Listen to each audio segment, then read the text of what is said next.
So,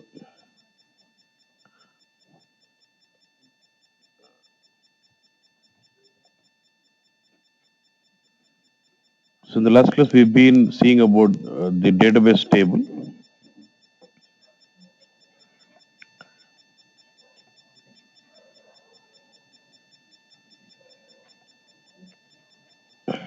The next one is while creating a table, we have an option called logging. Logging, or by default, the table would have the property as logging. You can set it to no logging also. For example, if you can do this in the, even in the UI when you say new table, here you can the option called what is no logging. So in the while creating the table with UI, you can set the table as no logging here, or with SQL you can set that as no logging here with the command also. Either ways. Now what happens when you set that by default the table is logging. So when the table is set by default as logging, what does it mean? The table is persistent, it's global, and data is persistent and data is global. Everyone can see the table, everyone can see the data in the table also. But when you set that as no logging, it means look at this. The table is persistent and global. The structure of the table is physical, and everyone can see that it's global. But the data is temporary and global. In the local table, what happens? Data was local to that particular session. But here the data is global, but the data is temporary. Temporary means it is not stored completely 100% for a longer period, and the table will be dropped. Like you can specify some retention period, say 300 seconds or whatever it is. Once the time period is lapsed, when the memory is completely used by 80%, this table will be dropped. That's why we say data is temporary.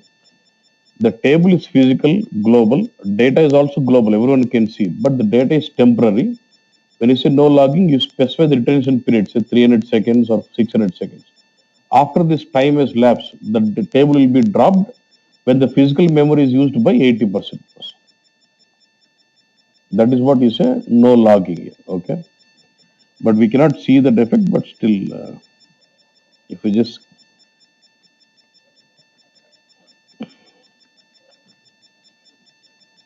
so with the SQL command, when you're creating the table,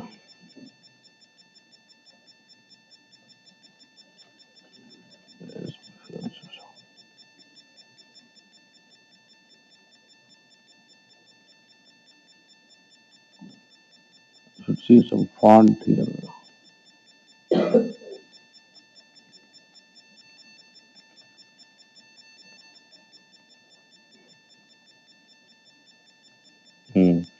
Say create column table so and so.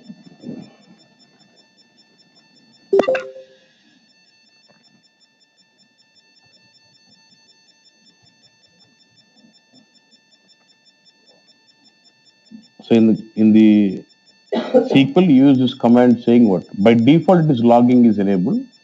But if you want to set it as no logging, we use a command say no logging, and with the keyword retention, you specify how many seconds the data should be retained.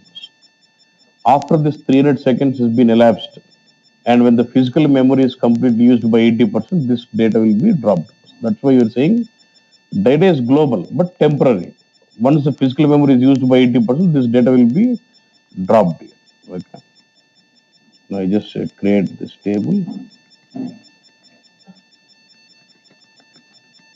and I insert. I won't see these records. Even if I open a different session, I can still see these records. What is good? Data is global.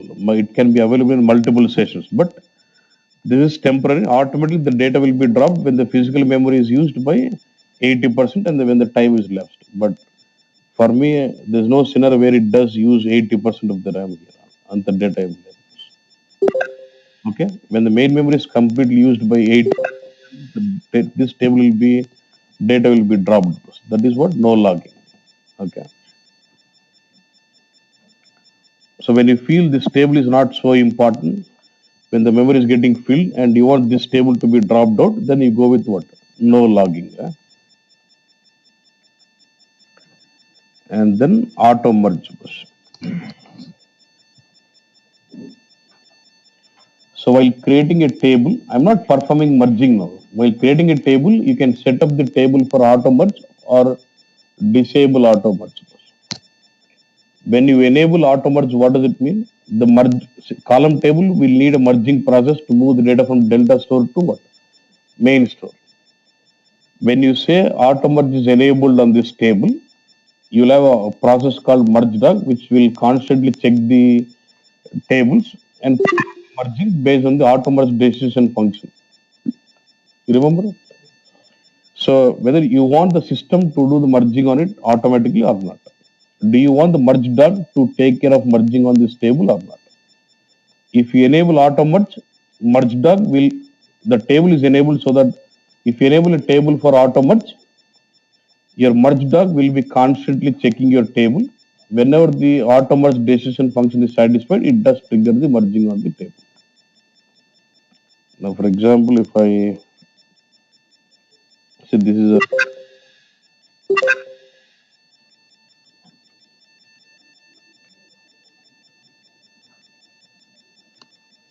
so I'm just this is my table.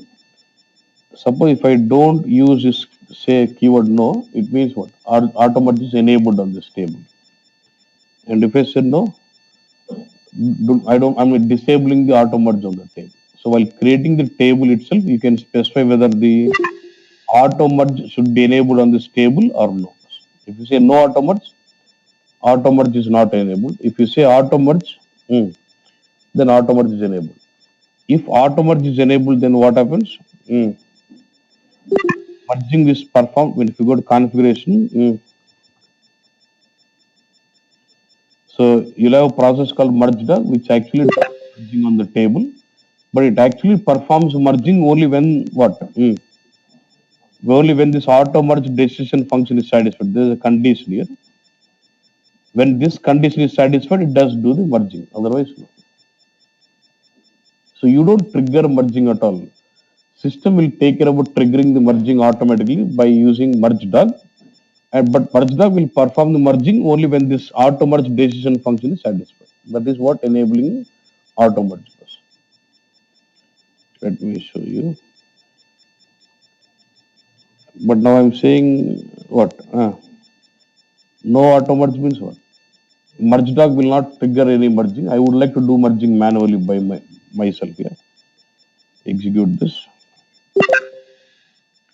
Let me insert something.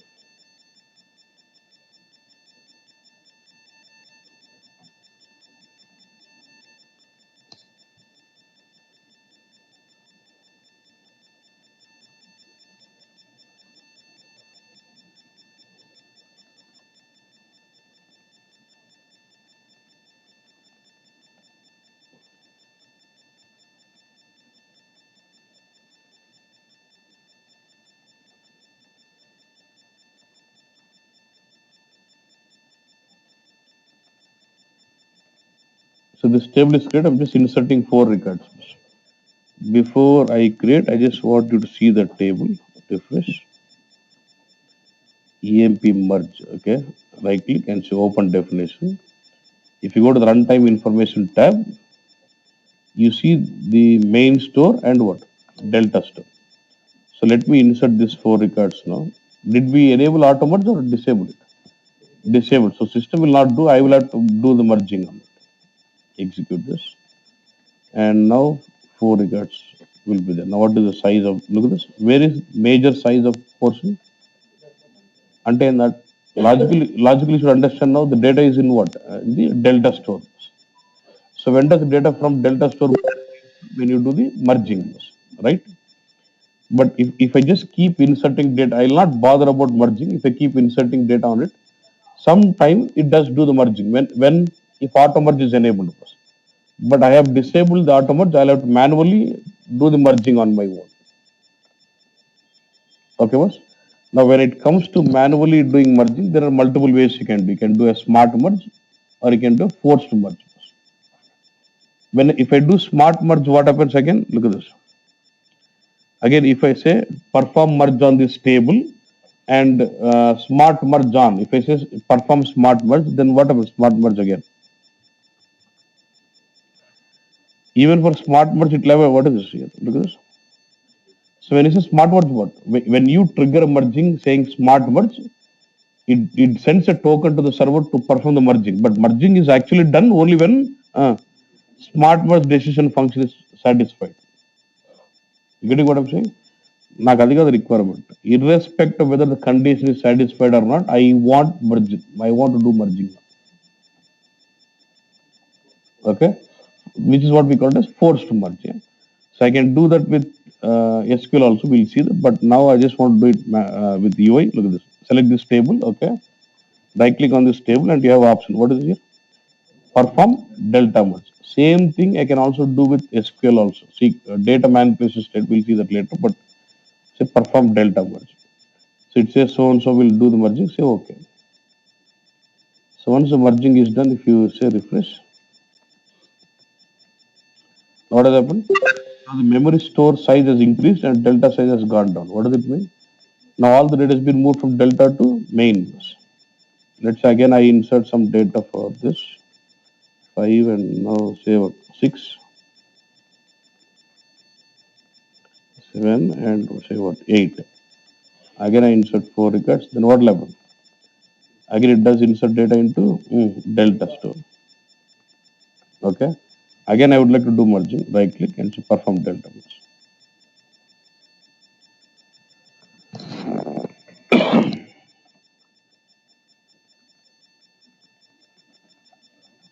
Okay. Let's say merging is done. Like this merge has been happening. Now I would like to observe the statistics of this merging.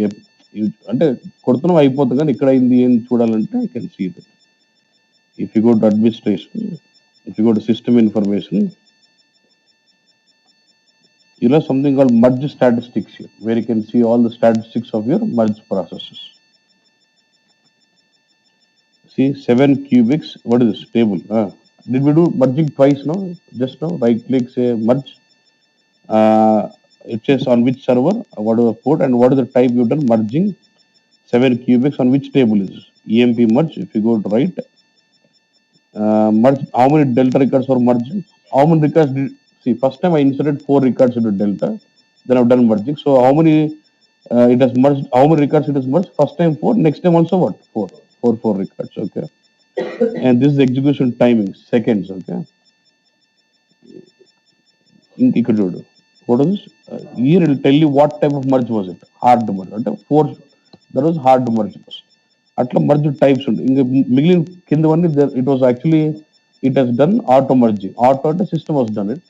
And whatever I am triggering, right click, perform delta merge, that is hard merge. When I say hard merge, it does not check any condition. It actually has to do the merging straight away. No condition to be checked again. So here we can see how many merges, all log of all the merging, how much time it has taken, and what type of merge was done on which table in the statistics. Okay.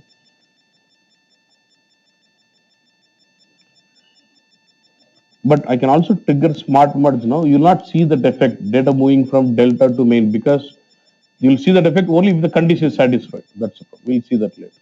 Clear on this? Okay.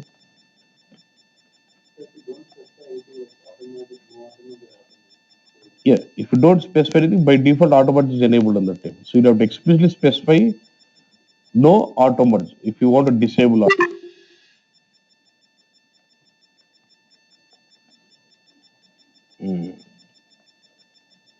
Okay. Next, unload priority. Okay. Now, first of all, before we set the priority, do you know what do you mean by load and unload? So when you say load, it means loading the table from disk to main memory. And when I say unload, the data from the main memory is unloaded out. Means it is removed from the main memory. So we'll see these two statements in go to data manipulation statement. But for now, just understand load means loading the. If I say load this table, data from the disk is loaded onto what? Main memory for this table. If I say unload, the data from the main memory is dropped out.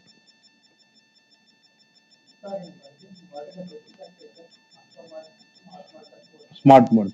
Generally for BW on HANA, we will use smart merge because there is a reasoning why. Because while loading data into the table, if the merging happens, both are contradictory statements, so there will be a lock wait. So we'll disable auto merge and try to do load, finish up your load, then trigger the merging. And it doesn't make sense to trigger merging even for small amount of records also. So I'll have a condition smart merging. Only when condition is satisfied, let it do the process. Otherwise, no need. So we'll prefer doing smart merge. I won't trigger manually, but I should want it to be triggered only when some condition is satisfied, not every time. So best practice would be smart merge. Okay. What? Oh, yeah. See, I can just right click on this table and say what is load into main memory and unload from main memory. When you say load, the data from the disk is loaded onto the main memory, and if it's unload, the table is dropped from the main memory. Okay, boss? Is this clear? Okay, good. Suppose let's say now you said load, boss. Then what happens? The data of this table is loaded into main memory, and when you run the report or query, it actually reads from where? From the main memory. Boss. That's straight away. You know this. Now let's say my table is not loaded into main memory. Let's say disk, and you're trying to run a query or a report. Then what it does? Since it does not find the table in the main memory, let's say the table has got 100 columns, but you're running the report only with 3 columns. What it does? It goes to the disk, reads data for 3 columns, and loads only those 3 columns, and then gets it to the report. During the first fetch, it will load it to the main memory automatically, like cache bus. First, let's say your table is in the disk, and you're trying to run a report where you're reading only 3 columns of the table. During the first fetch on the table, it will load those 3 columns alone to the main memory, and then that is used in the report. From next onwards, it will read from where? If you again run the report with the same 3 columns, it will read from main memory. We call that as partial loading. You have a concept of load and unload bus. When you bring the table from the disk to the main memory, is called loading, and when you remove the table from the main memory, it is called unload. When it comes to loading, we can do full load, partial load. When you say full load, complete table is loaded into main memory, and when you say partial load, only certain columns or certain data of a table is loaded into main memory. That is called as partial loading also. We'll control that all with the statements about loading. We'll have different syntaxes. We are not worried about now. Now the question is, while creating a table, you know about loading and unloading, which is what just bringing it to main memory or dropping it from main memory. While creating a table, we can set something called unload priority. We can set something called unload priority. Unload priority, let's say the table is loaded into main memory bus. Now it is in main memory. But will it I have not dropped it, but will the system automatically drop some tables? Yes. When the memory is completely getting filled, it does drop some tables out from the memory automatically. Okay, boss. So which table should it drop? There might be some, say, 100 tables, but I might feel out of 100. I want to control which table will be dropped. Out of 100 tables, let's say I feel there are some tables which are not really important. They can get unloaded from the main memory. So while creating a table, I can set the priority for the tables to be unloaded. The more the priority you have, that will be unloaded earliest. For example, I have some 100 tables. Out of 100 tables, for 10 tables, I set the unload priority as 9 and better. About, let's say the memory is filled, it has to unload some tables. Now, which tables will it unload first? The tables with highest unload priority will be unloaded first to free up your main memory. As and when the tables are being fetched, it will keep loading them into main memory automatically. Let's say at some point of time you feel that memory is being filled up. So system will automatically unload some tables. But when it is unloading, I would like to control only so these tables have to be unloaded first. So while creating a table, we can control that particular unload priority. Which table should be unloaded earliest? Getting this? So the tables which you feel which are not really used for reporting a lot, we will try to unload it faster. Yeah. Here. So, partially. General unload is done. When you're unloading, you just unload table. If it is been partially loaded, it will delete that. If it is fully loaded, it will delete that. You cannot control saying only drop certain columns is not possible. But when loading, you can say only certain column partial loading and full loading is. But while unloading, you don't have. If you just say unload table, we cannot control that. So while creating table, you can specify the unload priorities. You can have from 0 to any number 9. Higher max is 9 and minimum is 0. And higher the number it is, it has to unload it earlier. The 9 at first load, later at 9. If I say there are some tables with 9 and so some tables with 8 and there are some tables with 7, then whatever. The tables with 9 will be unloaded first. If it still doesn't have satisfy the space requirement, then it will unload 8, then it comes to 7, then 6. The 0 and never unload it almost. Okay, boss? So while creating a table, you can basically control the unload priority of the table. See, when you're doing this, you're not basically unloading or loading. We're only setting up the priority while creating a table. But if you really want to do load, unload, that is different manipulations, different statements. You use statements like load, unload. That is different. While configuring or while creating a table, you can control the priority of the unloading. Once the table is loaded, do you want the table to be unloaded earlier or bit later? That's what. Okay. So when I say 0 means what? This table will never be unloaded almost. Okay. I'll go with some 7 and just create. What is the default priority? 5.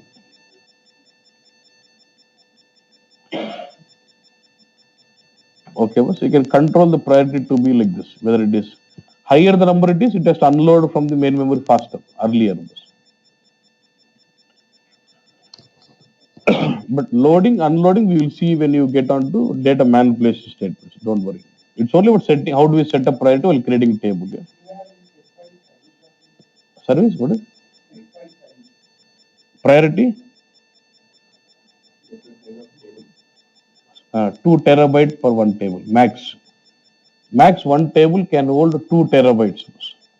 Suppose if you have a requirement where my table should be beyond 2 terabytes, what you can do is, let's say I would like to have a table with 8 terabyte size. Then what you do, you create 4 partitions.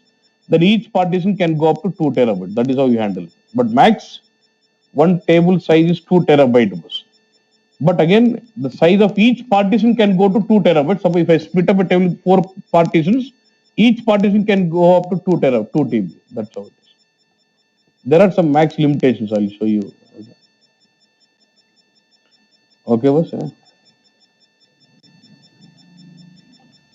Next is about partition. Okay. Next is about partitioning, boss.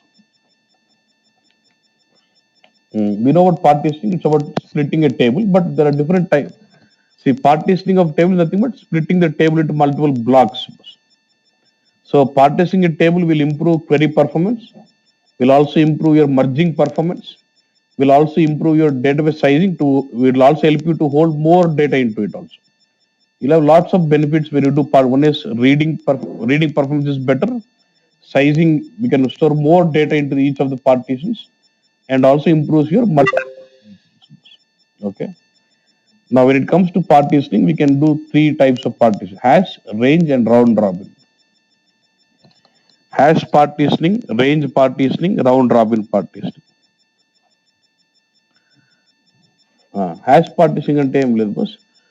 Let's say you have a table and you partition this table by using hash partitioning. It means you straight away are saying divide this table. If I say using hash partitioning, create 4 partitions, it means divide this table data equal into 4 blocks, 4 parts. And that in a distributed systems or in a multi-node architecture, if I have 4 index servers, I'll say create 4 partitions. Then each partition block will be in one index server. That is what hash partition. Dividing the data equal into multiple servers. That is what hash partition. In the same server, it will store 4 blocks. But generally, if you have 4 servers, they'll create 4. Partitions in the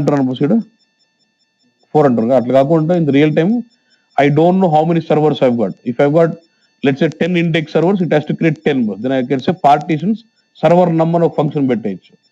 Depending on how many number of servers we have, it will create so many partitions.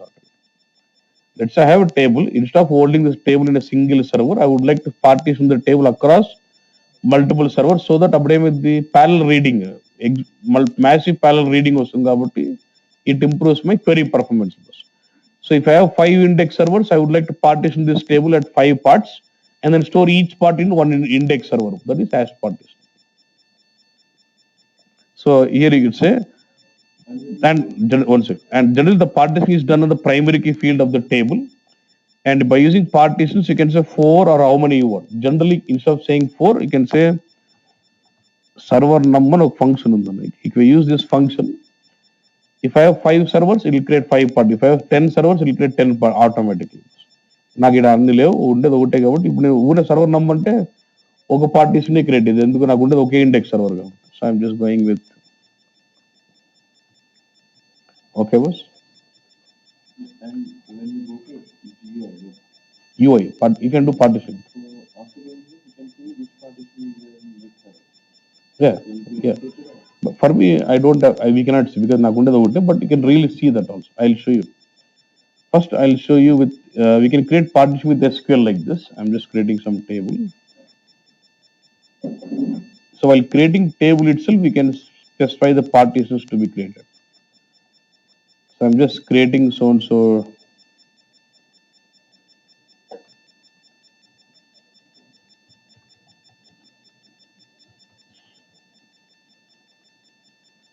So create column table, so-and-so. Now with this, your table definition is done. I'm just using this keyword partition by what? Hash, and which column is used? Primary key column. So based on the primary key values, it will split equally. And how many partitions you want? Partitions. Instead of saying 4, if you want to split as per number of servers, then I can say server. Any index, if you have like say 5 index servers, if you want to do 5 partitions, then I would say what? Server number. Yeah. But here I'm just creating 4 partitions. And I'm just inserting some 3 records. Now emp hash.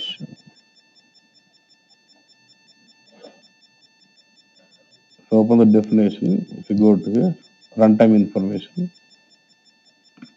you can see what is partitioning specification. Hash, number of partitions 4, based on what?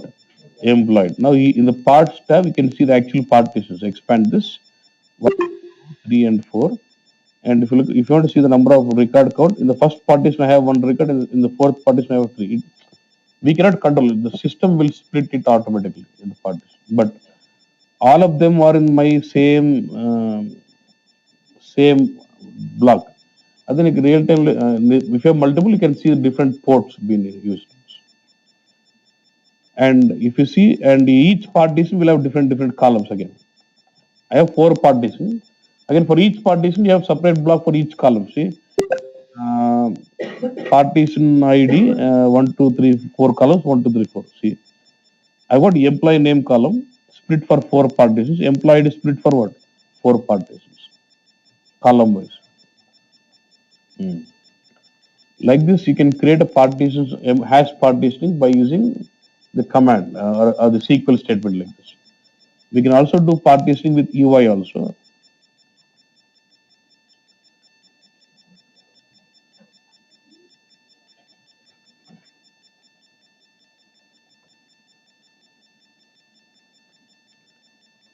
So I've just created a table, but while creating table, I'm not doing any partitioning. I would like to partition this table with using UI. Okay. So let's say the table is created normally like this, or I can create with UI. This table is created.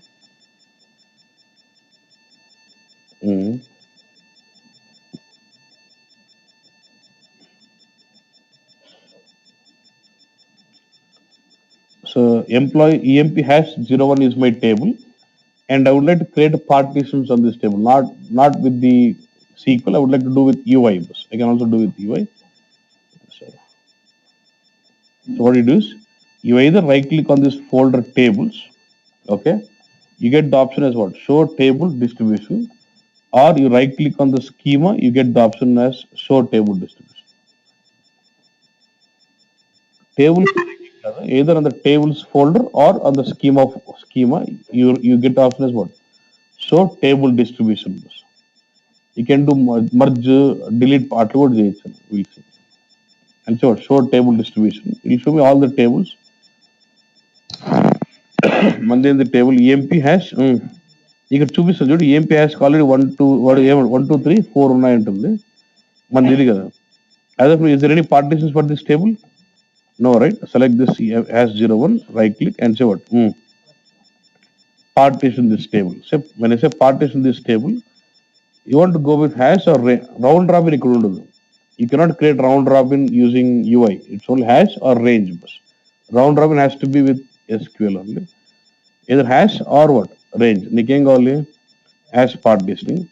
Number of partitions equal to number of hosts. అంటే ఇది depending on a distributed system. అంటే అప్పుడు ఏంది?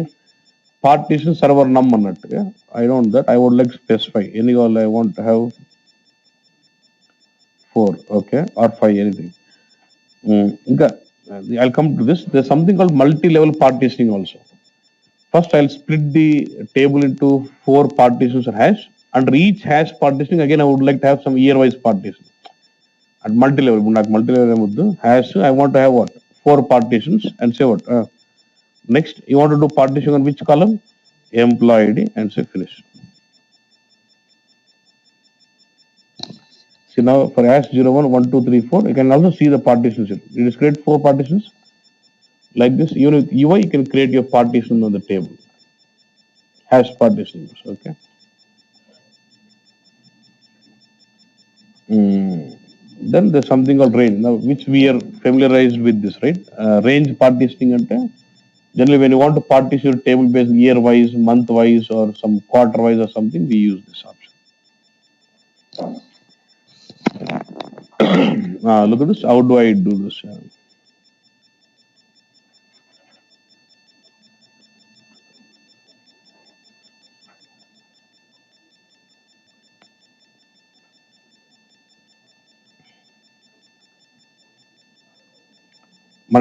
We can do all this with UI bus, but I'm just showing once with SQL and then once with create column table.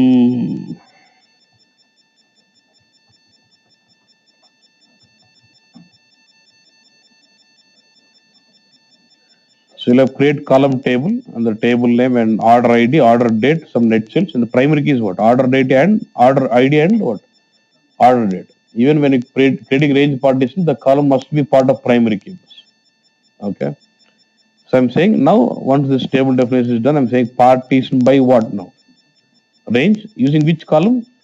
Order date. Now what is my partitions here? Partition. I need to have some values which is less than what?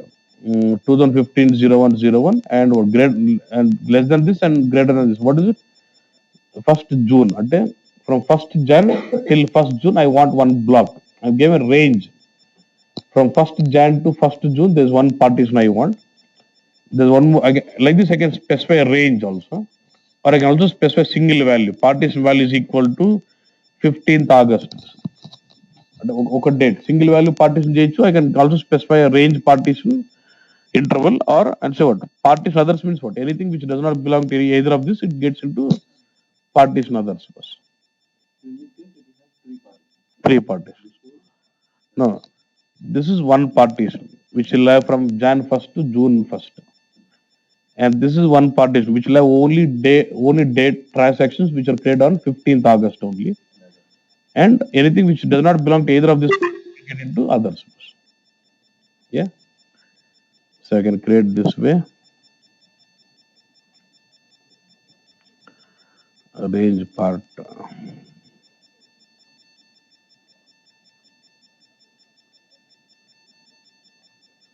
If I open the definition of this,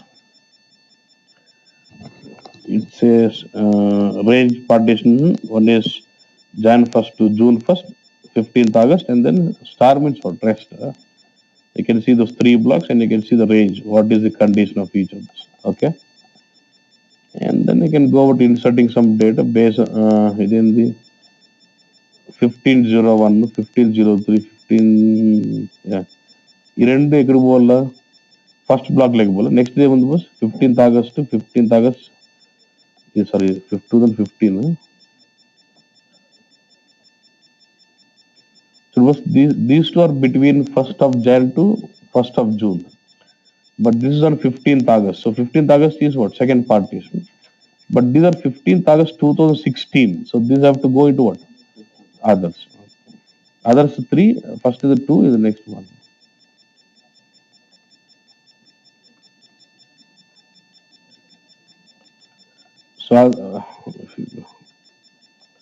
others 3, this has got 1 and the range has got 2 records. Okay, this is like range partition.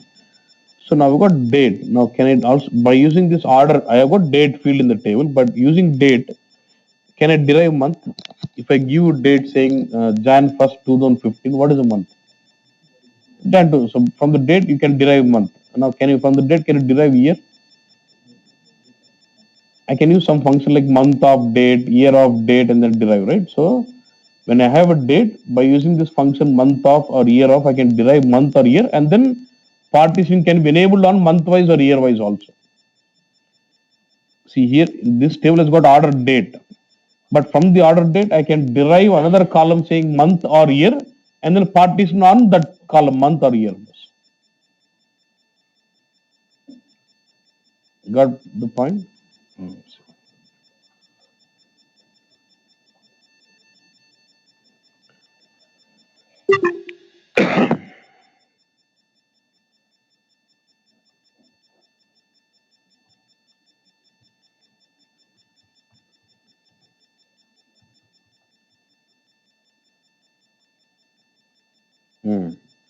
See, this is my table.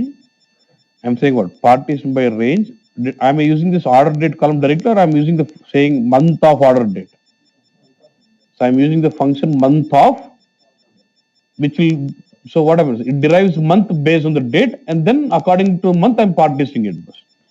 So ఇప్పుడు John ఇది 2015-01 అంటే John, ఇది 2015-06 అంటే June. So first నుంచి June కోటి, July కోటి, others కోటి, same అదే రేంజ్. లెట్ మీ ఇన్సర్ట్ ఇది ఫస్ట్ 15th, ఇది జాన్ మార్చ్. సో ఈ రెండు ఎక్కడికి పోతాయి దాంట్లో? ఇది జూలై. సో ఆగస్ట్, సారీ 7 అంటే జూలై కదా, సరే ఏదో పోతుంది దాని ఆ బ్లాక్ లేక పోతుంది. And this is all 2016. So this all should go into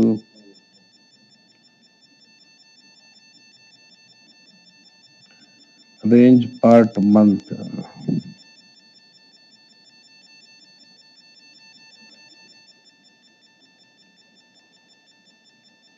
So one is from Jan to June and July and rest 3, 1 and 2. Even like this, you can derive month and do partition month wise.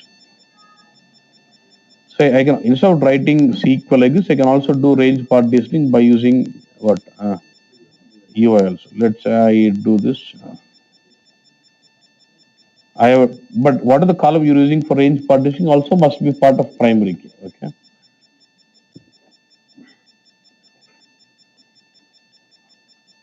Okay. Range part UI, I would like to partition this table on the month wise or something. Right click on the table folder or schema, say show table distribution.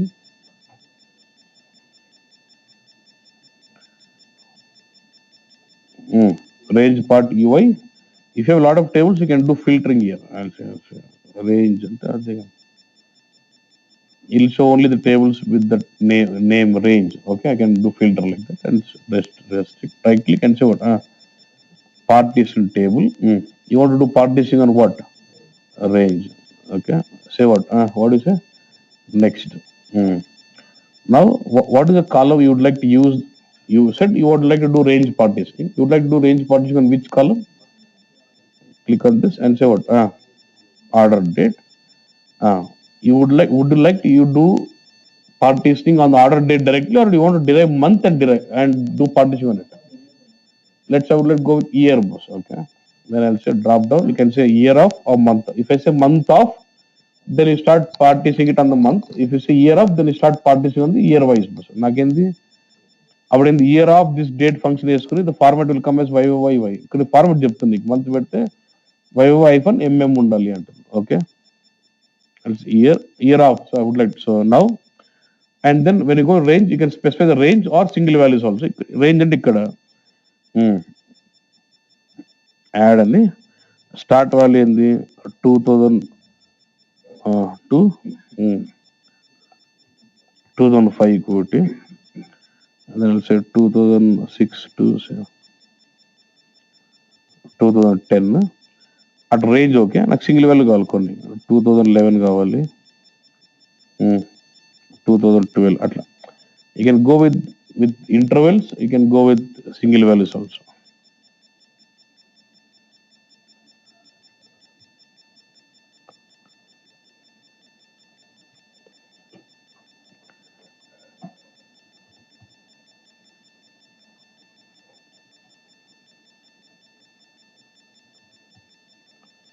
Check input అంటే మొత్తం check చేసుకుని okay కాదు చెప్తాను, finish కొడితే అయిపోయింది. Between రెండు పెట్టినాను, single వేలో 4 పెట్టిన, మొత్తం ఇట్ షుడ్ బి 6 పార్టీషన్. 6 అదే రెస్ట్ ఒకటి other than those will come, others will come as 1 partition. ఇదొకటి range and 12 11 12 15 16 rest. And then based on the data you insert, the data will split across the range. Like this we can also do range partitioning using UI also. Yeah.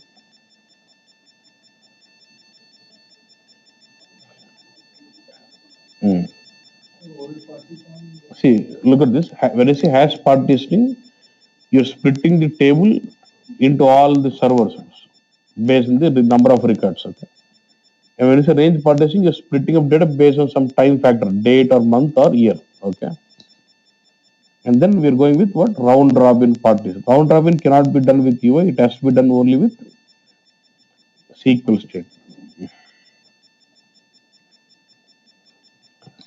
See, round robin ante you basically you don't use any column and then do partition. It's like just split, having 4 blocks in a table, and data is moved across from one partition to another partition based on the application who is using it.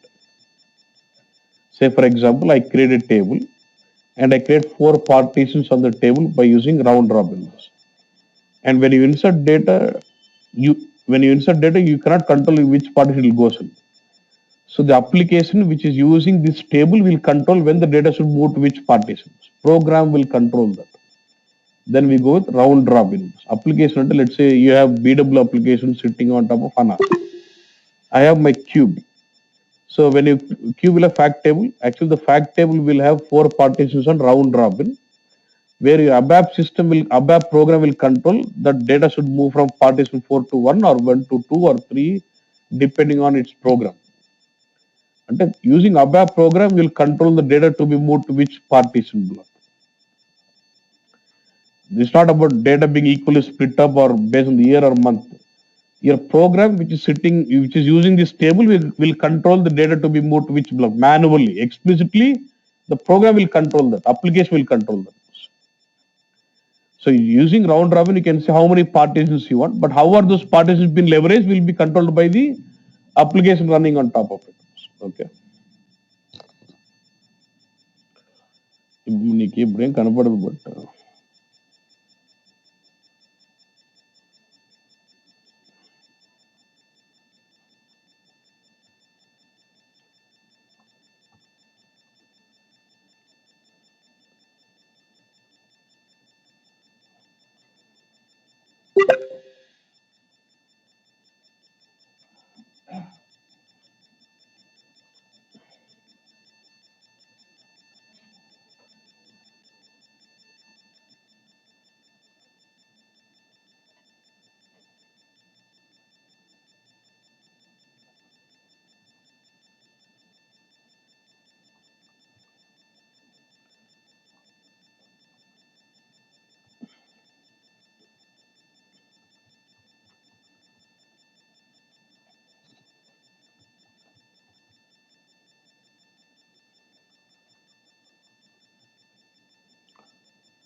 ఆ type చేసిన అయిపోయింది.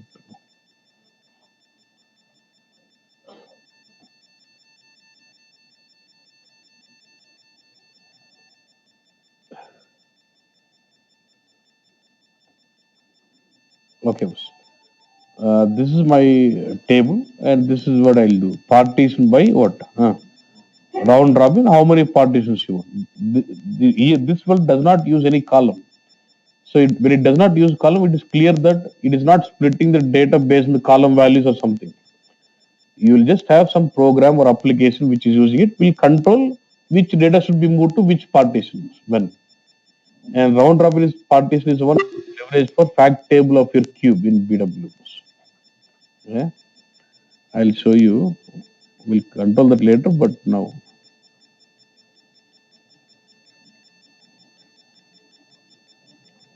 In this case, we cannot really control they go into which partition bus. Your program should control them. Round robin. Actually, all the data will go into 4 actually.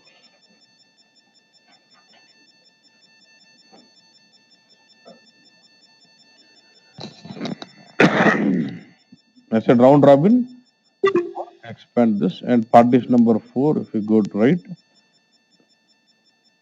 4, how many did I insert?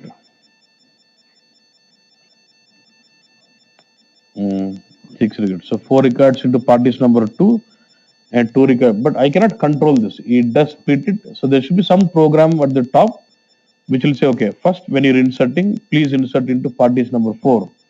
Then when you do this process like compression or of the cube or something, then data from fourth partition has to go to first partition or second partition or third partition.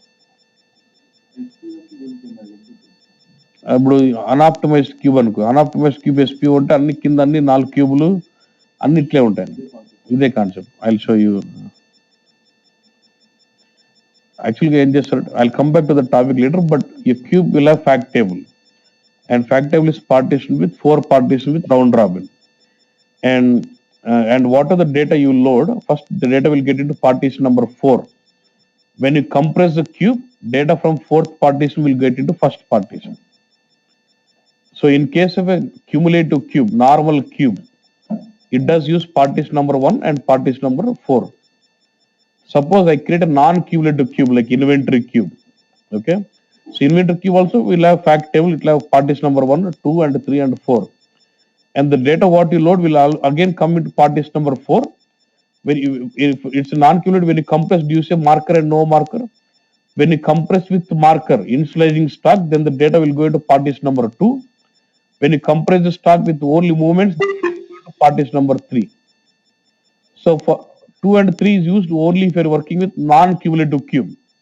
If it is cumulative cube, 1 and 4, like as if 1 is your E table and the 4 is your F table లాగా వాడుకుంటున్నాం. Because in unoptimized cube there is no E table, you'll have only F table bus. So దాంట్లోనే partitions create చేసి దాన్ని F ఈ లాగా వాడుకుంటాడు అన్నట్టు. Generally if you see we'll have F table, E table in the normal BW system, normal cube.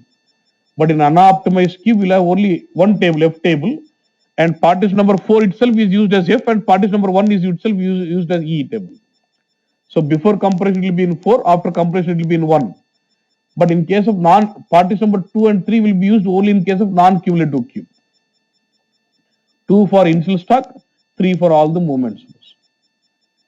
So who is controlling it? Your ABAP compression process is controlling which data should be moved into which block.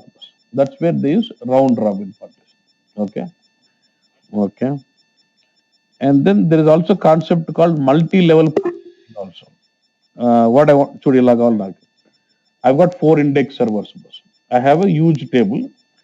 I would like to split partition this table first, initially splitting to 4 different servers. So part 1 is in server 1, server 2, server 3, server 4. So I use what? Hash partitioning. Again, in each server, I would like to split on year wise again. So first I want hash partitioning, then within hash partitioning, I want what? In each server, I would like to have range partitioning on year wise. That is called multi-level partitioning, which is also possible. Okay.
Hello?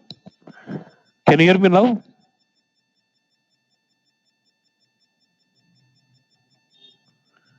Okay. Someone unmuted me. Okay. Yeah. that in hash partition, when you have all the data in a table, then if you do hash partition, it will divide it. But what if you add a delta as well, which That is all. That is all. We say server load. We'll have something called load balancing. See, if I try to log into the server bus, so there's nothing like there's no dedicated server which is allocated in a distributed system. Whichever the server is free, I get connected to that and I insert record, and the data gets into that particular block. When it's a distributed system, there's automatically there will be some concepts in the backend which will do load balancing. అంటే ఏ server ఫ్రీగా ఉంటే ఆ server పని చెప్పుకున్నది automatic చేసుకుంటాం. మనం we cannot control. Explicit చెప్పొచ్చు అంటే if when I give you to connect to the server, I'll give you one port. So let's if that is a port for index server 1, so the pressure is on that. నేను వేరే port ఇచ్చినాడు, so the pressure is on different server అన్నట్టు అట్లా. so if any partition, the data, similar data is going to particular. Time wise or year wise, yeah. So read performance is better, but when it comes to hash, you don't know really. Basically, hash partitioning is what you say. I want to split the burden of this table to all my index servers. That is where you go with hash partition. You cannot really control how many records will be in block 1, how many records will be in block 2, you cannot control. Only thing is you're splitting the size of the table to all the server. That's the concept of hash. But generally it is understood it goes equally. That's what they say. Yeah. Read performance is better in hash. The perfect. Yeah. See, that's what I'm saying. If you're doing some querying explicitly on where, if the condition is where year is equal to so and so, where my month is equal to so and so, then range partition will help you. But if you're just trying to select star from table, then my hash partition will help you. When you explicitly using where clause on a particular year wise or month wise, then range partition will help you. But if you say, I'm just saying select star from table, then hash partition will help you. That's all. For mass reading, hash partitioning. For selective reading on year wise, month wise, then range partitioning. Then round robin is the hash table. Year wise, no HANA server visible. Yeah, I'm not seeing it. Yeah. Round robin is for you said hash table. For fact table, they use round robin. Fact table is use case for round robin, but round robin is like you create partitions, and application which is using this table will actually push the data in and out of different blocks. We cannot control. These are selected to deal with partition. Yeah.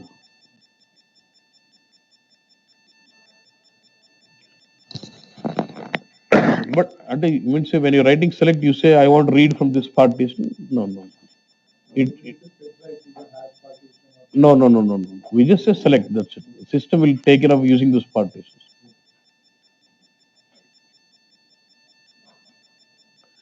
See, round robin is about just creating the number of blocks in a table, and we cannot control the data to be moved into which block. It is all controlled by the application which is using the table. Say, for example, I have BW on HANA, which is an ABAP system sitting on top of HANA. So ABAP program in my BW system will control which data should be sit into which partition and when to move that data to which partition. Okay, that is round robin partition. They will stop it here, and you will not have class tomorrow and day after tomorrow. You'll meet on Monday. From then, next weekend you'll have class. So next we'll focus on altering the table, then views, all this. So before I stop, see, you wanted videos, right? So, now look at this. If you want, I'll be sending you a document like this, yeah? Everyone, yeah, I'm showing you how do you set up the videos, what I give you now, okay? If you focus now, you can do setup on your own. Otherwise, you'll keep calling me. Huh? Just focus. I'll be sending you this document. First, you'll have to open this link. Okay, when you open this, you get a screen like this where you'll have to download this. We call it as ASPS browser, Artiscope browser. You just download it and it gets a download folder and install that file. So you have to install this ASPS browser first. Okay. Then if you go to page number 2, You see one more link, APM reader, Artiscope reader. Again, you just click this link, it download a zip file, unzip it, you will find an exe file and just run that. It will say you want to install next. You accept the license and next. That's it. So you have installed what now? ASPS browser, and then you also install what? Reader bus. Okay. Then once you install this, I would, if you give me all your mail IDs, I'll create one user login. So mostly it will be your username at the rate gmail.com, and for your name, right? Password will be your name 123 something. Okay. Or different thing. Okay. You will get a mail saying this is your user ID and this is the password. Okay. Then what you do is, if you go down this page, you see this login page here. Okay. Once you get the login, when you install this browser, you will find this icon, Artiscope web browser. Just go in and give your link here, login link here. Okay, say go. You get to see this login screen.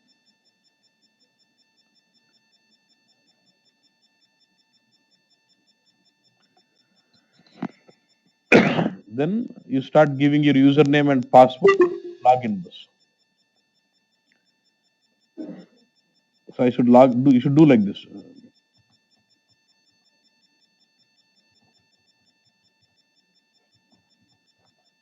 When you log in, first time when you log in like this, just don't do anything. Just go to my media something. You'll find some files. You don't have to do anything. Just click here and there twice or thrice like this, and say what? Log out. Okay. Again log in. Do 3 times. Okay. Again log in. And just click twice or thrice here, and then click what? Login. Again 3 times you have to do like this, and call me. You getting what I'm saying? You will first, from this word, I'll send this Word document to you all now. You should download this Artiscope browser, install it first. Then in the second page, you see one more link. You have to install what? ASPS reader. It's a zip file. You download that zip file and install that also.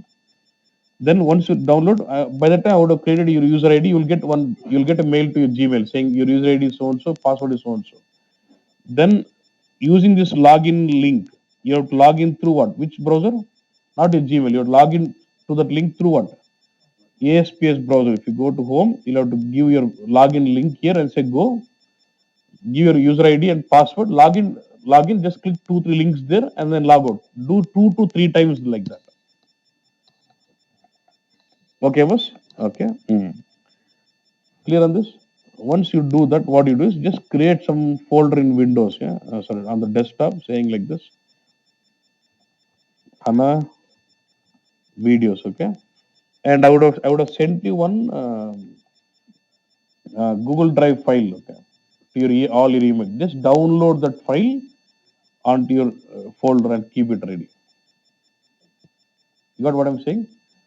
First, you'll download the browser.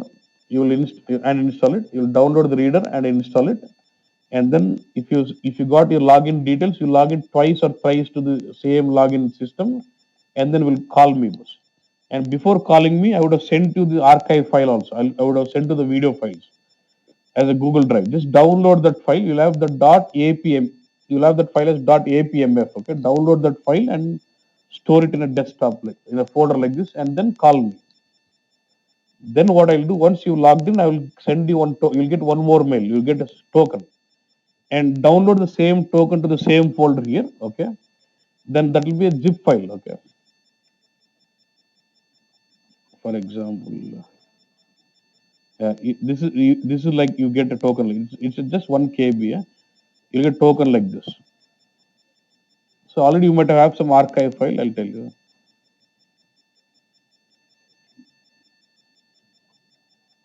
See, when you download, you'll get an archive file like this.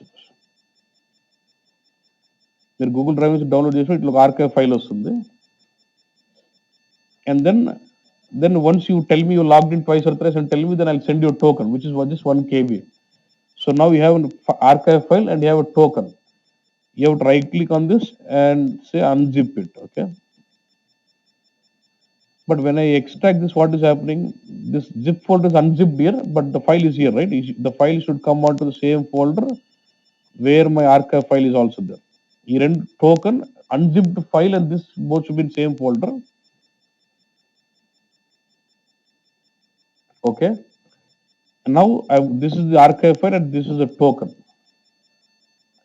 And once you get the token unzipped and make sure the token is placed on the same folder where my archive file is there, then you say rename this for the token. Okay, just say rename and remove first 6 characters 120447. Just remove first 6 numbers. Then you will double click on this, it starts opening up. It will open up like నాకు ఇది కాదు నీకు చూపిస్తా ఉన్నాను. How many years it will be running? 4 months.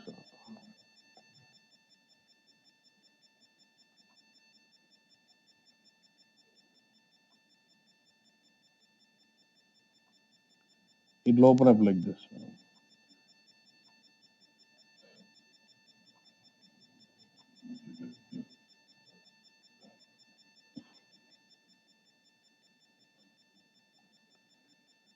As soon as you double click on it, it will automatically open this in the ArcDisco, but it works like this. You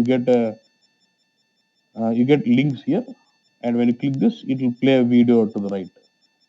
You'll get all 5. That's why I'm saying I'll send you 5 days at one stretch. When you click this, it play a video, and just click on it, it starts playing that video. You got this, boss? So now if you give your email IDs, I'll be just creating user IDs for everyone. You'll be getting a mail saying your user ID is so and so and password is so and so. And you'll get one more email with this Word document where you can download the browser, reader, and then log in. You should log in twice or thrice and log out. Yeah. Then at the same time, you'll get one archive, Google Drive file, archive file. Download that archive file and keep it in a folder. Then after doing all this, if you call me, I can just send you one token because I will know then you logged in. Then once you get the token, download the same token and unzip it in the same folder. Remove first 6 numbers. Then you can double click and play it. And one more thing you can miss out sometimes, the video may not play if you don't have this. Okay, 1 second.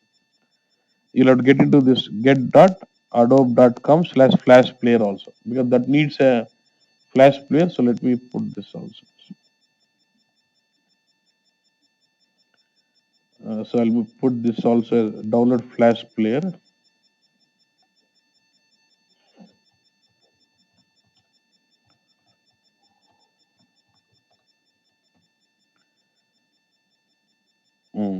You use this link to download your flash player. Just get in and say install now and install your flash player also. Flash player is needed to play that video. So once you do download all this and set up and then log in twice or thrice and make sure to download even the archive file what I send you. I'll be sending you this notepad Word document and also the archive file. Follow these instructions, download that archive file into folder and keep it ready. Then if you call me after logging in twice or thrice, if you call me, I can send you, generate a token for you. Then the token, you can download the token for you in the same folder, unzip it, remove first 6 numbers, just double click on archive file, it should open up your browser. Nothing else. Okay. Yeah.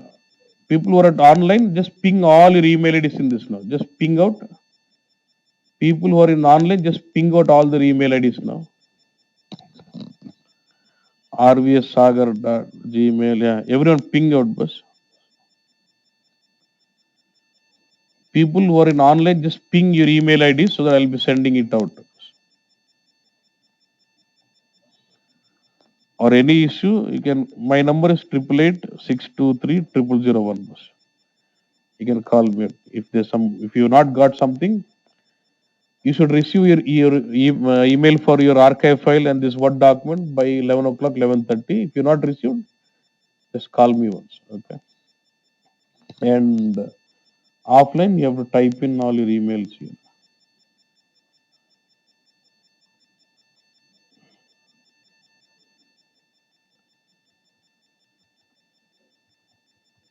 Just type in all your email IDs here. So you're done. I gave my number, right? So your online is done. You've typed in all your email IDs, boss. Everyone is done. If anyone is left, please ping your email IDs, boss. I'm just closing it now. Yeah? You're done?